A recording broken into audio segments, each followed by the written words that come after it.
বৃষ্টির দিনে এই রেস্টুরেন্টে কি আসলেই মায়াবী? ভাবলাম আজকে আপনাদের সাথে আমার একটা প্রিয় জায়গা শেয়ার করি। আমি গিয়েছিলাম এল কার্দোতে।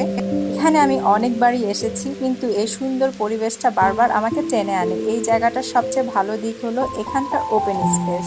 চারপাশে তাকালে শুধু গাছ আর এই দোলনাটা, যেখানে বসে অনেকগুলো ছবি তুলে ফেলা যায়। আর যখন আসলাম, হুট করে ঝুম বৃষ্টি নেমে এলো।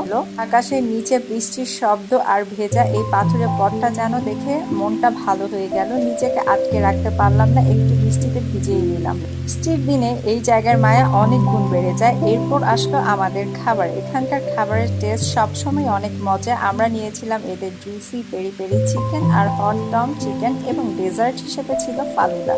সব মিলিয়ে একদম তৃপ্তিদায়ক একটা মিল ছিল। যারা শহরের ব্যস্ততার মাঝে একটু রিফ্রেশমেন্ট চান, তারা ঘুরে আসতে পারেন। ভিডিওটি কেমন লাগলো কমেন্টে জানাবেন। সবাই ভালো থাকবেন। আল্লাহ হাফেজ।